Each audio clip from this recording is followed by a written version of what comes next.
The overflow of honor. God will keep pouring as long as you keep honoring. The law of continued outpouring. Beloved, you are welcome to the prosperous path today. I want to share with you a divine principle that will transform your understanding of overflow. It's not a gimmick, it's not hype, it's a spiritual law, and spiritual laws rule the world. Proverbs 3:9-10. Honor the Lord with your wealth, with the first fruits of all your crops. Then your barns will be filled to overflowing, and your vats will brim over with new wine. God will keep pouring, as long as you keep honoring. This truth is not only seen in the life of the patriarchs, the prophets, and people in Bible time. It's experienced today by anyone who walks in the fear of the Lord and lives with the culture of honor. Honor is a kingdom key. It unlocks access, it opens flow, and it protects the source. In a time when many chase blessings without obedience and expect provision without submission, God is calling us back to the path of honor, because where honor rises, heaven pours. Defining honor. What it is and what it's not.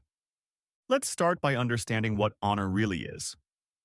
Honor is not a surface behavior. It is a heart posture that shapes how you relate to God and to the things that matter. To honor is to esteem, value, prioritize, and treat as weighty. It is to recognize significance and respond accordingly. In the Hebrew understanding, kabod carries the idea of weight or glory, meaning whatever you honor becomes heavy in your life. It carries influence, authority, and priority in your decisions. Honor is not flattery, because flattery is empty words without true submission. It is not performance, because performance seeks approval, while honor flows from conviction. It is not religion, because religion can exist without transformation.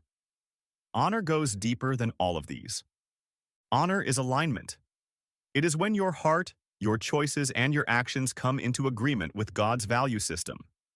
It is seen in how you listen, how you obey, how you prioritize Him even when it costs you.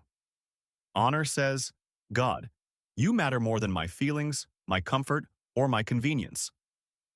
Dishonor, on the other hand, is subtle but dangerous.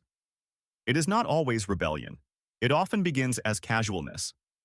It is treating sacred things as common, becoming overly familiar, losing reverence, and taking God for granted. What you treat lightly will eventually lose its impact in your life. Where there is honor, there is access, favor, and increase. Where there is dishonor, there is limitation. Honor determines what flows into your life and what is withheld. The cycle of honor and pouring. Here is the divine cycle. There is a divine rhythm that governs spiritual increase, a cycle God Himself designed. 1. Man honors God. 2. God responds with favor, provision, presence, or outpouring. 3. If honor continues, the pouring continues. 4. If honor stops, the flow stops. This is not manipulation, nor is it a transactional system. It is a spiritual law. God responds to honor because honor reflects alignment, trust, and reverence. It positions the heart to steward what He releases. Honor is not what earns the blessing. It is what sustains and protects it. Those who honor me, I will honor. 1 Samuel 2 verse 30. This is both a promise and a principle. When God pours into a life, whether it be anointing, wisdom, resources, or opportunities, He looks for a vessel that will not trivialize it. Honor creates capacity. It says, I recognize the source and I will not treat it casually. When honor is maintained, the heart remains humble, grateful, and obedient. That posture keeps the channel open. The blessing is not just received, it is multiplied. But when honor fades, something subtle happens. Familiarity creeps in, gratitude diminishes, and what was once treasured becomes common. At that point, the vessel begins to leak. Not because God is unwilling, but because dishonor cannot sustain divine flow. Many people pray for more, but heaven responds to honor, not just desire. If you want the pouring to continue, guard your honor. Keep reverence alive. Stay aligned. Because in the kingdom, what you honor, you sustain, and what you sustain, God continues to fill. Let's look at the biblical examples of the honor poor principle. This principle is woven deeply into Scripture, and the life of several people reveals it powerfully. 1. Abraham. Honor releases generational blessing. When God asked Abraham to sacrifice Isaac, it was not just a test of obedience, it was a test of honor. Isaac represented promise, future, and everything Abraham had waited for. Yet Abraham chose to honor God above logic, emotion, and even the visible fulfillment of prophecy. This is the essence of honor, placing God above what he has given you.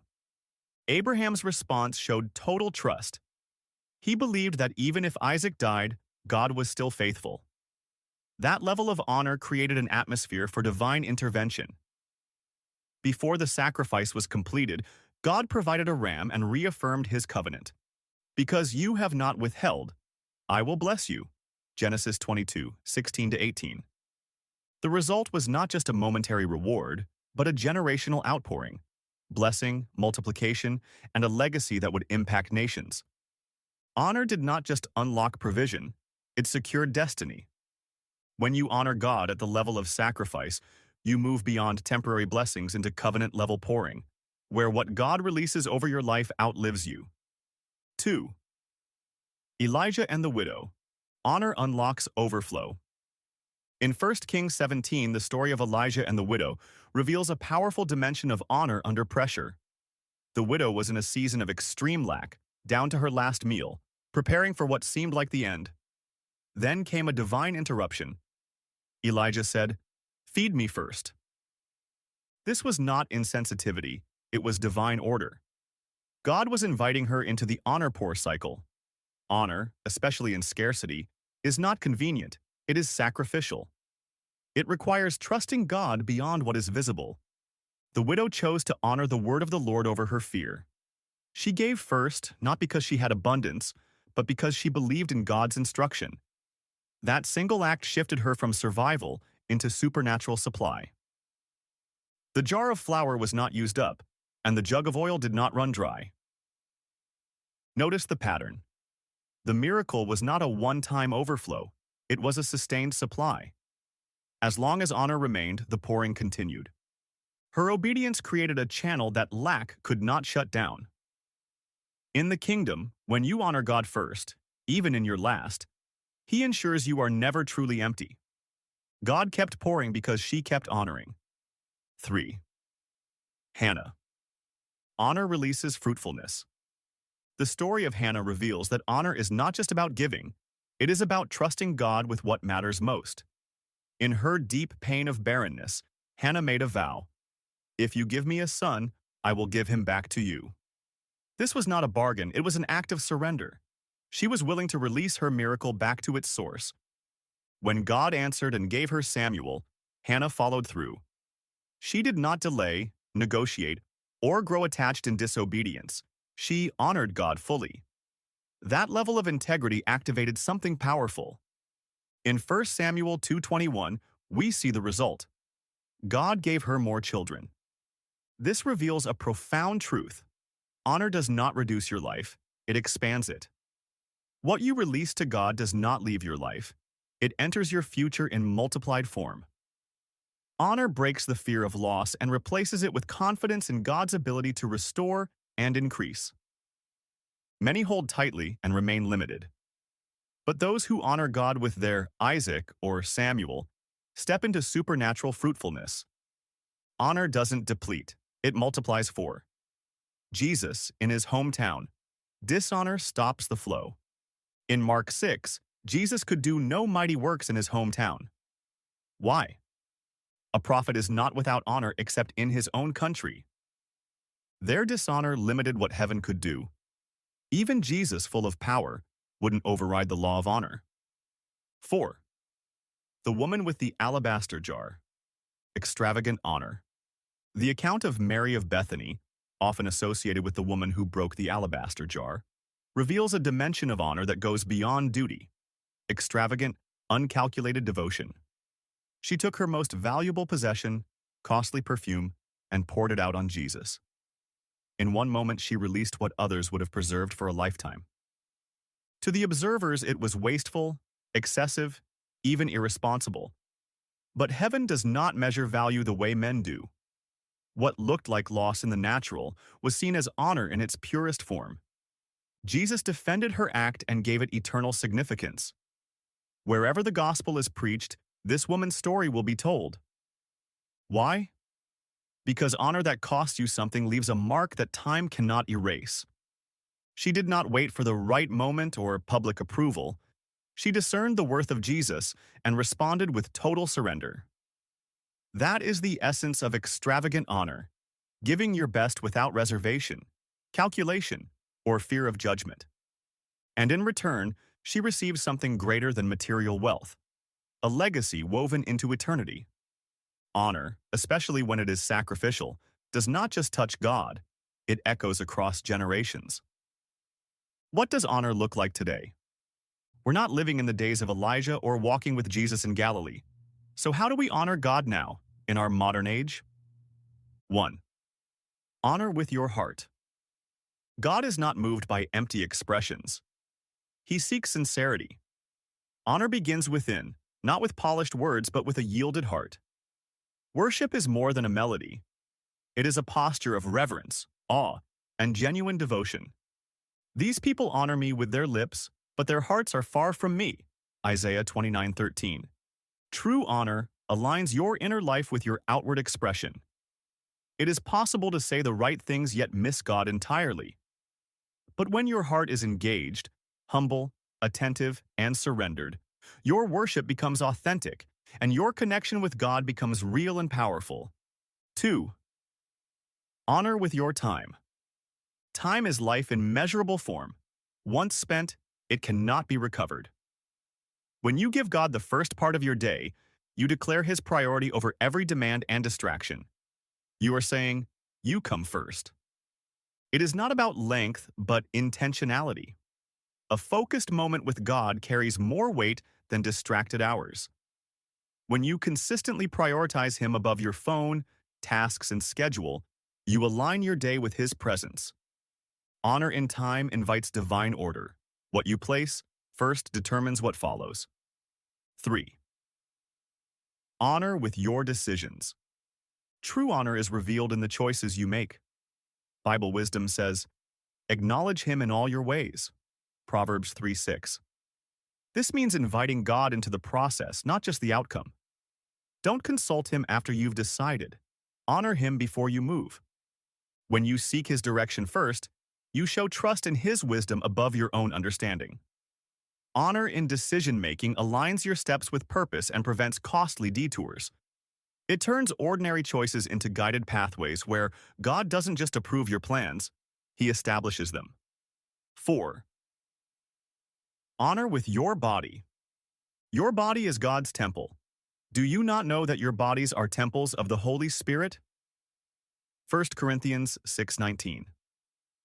Honor God by how you care for it, what you eat, how you rest, and how you use your strength and abilities. Avoid defilement, abuse, or indulgence that weakens your temple. Whether you eat or drink or whatever you do all to the glory of God. 1 Corinthians 10:31. Treat your body as sacred, a living instrument of worship and service, and God's presence within you will flourish. 5. Honor with your finances. Proverbs 3:9-10 teaches, "Honor the Lord with your wealth, with the first fruits of all your crops. Then your barns will be filled to overflowing, and your vats will brim over with new wine." This principle is not about purchasing God's favor. It is about aligning your priorities. When you honor God with your finances, you are declaring, "God, you are first in my life above possessions, comfort, or self-interest." Tithing is not legalism. It is an act of worship and trust. Generosity is not a burden. It is a spiritual strategy. Each time you give, you acknowledge God as the ultimate provider, positioning yourself to receive His overflow. Luke 6:38 reinforces this. "Give, and it will be given to you. For with the measure you use, it will be measured to you." Honoring God financially trains your heart in obedience, gratitude, and dependence. It transforms wealth from a worldly pursuit into a kingdom tool, producing blessings that extend beyond your personal life to impact others. In honoring God with your finances, you activate a divine cycle of provision, multiplication, and favor that cannot be interrupted by circumstances. Tithing isn't legalism, it's honor. Generosity isn't pressure, it's positioning. Why honor brings more? Here's the truth. Honor attracts trust. Honor creates trust in the spiritual realm. Those who honor me, I will honor, 1 Samuel 2:30, shows that God responds to hearts he can rely on. When you honor him with your time, talent, treasure, and decisions, you demonstrate faithfulness and integrity. God knows the blessings he releases will not be misused, wasted, or turned into idols. Luke 16:10 confirms this principle. Whoever is faithful in little will also be faithful in much. Honor positions you as a trustworthy vessel, opening the way for greater favor, provision, and divine outpouring. Honor builds capacity, capacity attracts overflow. Honor is the seed of capacity. When you faithfully honor God with what you have, your time, resources, and gifts, you expand your ability to receive more. Whoever can be trusted with very little can also be trusted with much. Luke 16:10. Faithfulness in the small creates spiritual capacity for greater blessings. As you continue honoring God, keeping your heart, decisions, finances, and actions aligned, you remain positioned under His flow. Give, and it will be given to you. For with the measure you use, it will be measured to you. Luke 6:38. This is how a one-time miracle transforms into a lifestyle of abundance. Overflow is not accidental. It follows capacity, and capacity grows through consistent honor. Those who remain faithful never exhaust God's provision. They continually walk in supernatural multiplication, favor, and divine increase. Honor is the key. Capacity is the door. Overflow is the result. A final prophetic word. Keep honoring. God is ready to pour more. More wisdom, more resources, more influence, more peace, more opportunities. But He's asking you, can I trust you to keep honoring me when I pour more? Don't let success make you forget your source. Don't let comfort make you casual. Don't let routine kill your reverence. The same heart that honored God in struggle must honor Him in abundance. God doesn't respond to talent. He responds to trust. He honors those who honor Him. You may be here thinking, Lord, I've stopped honoring in some areas. Maybe you've withheld your heart, your time, your money, your obedience. Today is a call back to honor, because when you return to honor, God returns with overflow. Let's pray. Father, today I repent for every area where I've treated you lightly. I choose to honor you with my time, my words, my thoughts, my finances, and my life. Pour into me again. Trust me again. I will give you glory. I will live with reverence. Let my life attract your presence. In Jesus' name, amen. Say this aloud. As I honor the Lord, He will keep pouring. I will live in overflow. I will walk in obedience. I will carry His presence, and I will honor Him all my days. A call of action you must respond to show the love of God in your heart is to subscribe to this channel. Click on the subscribe button now. Like and comment also. And kindly share this with someone battling fear and temptation so they can be empowered to live victoriously in Christ Jesus. Until next time, live free, stay rooted, and remember, God will keep pouring as long as you keep honoring.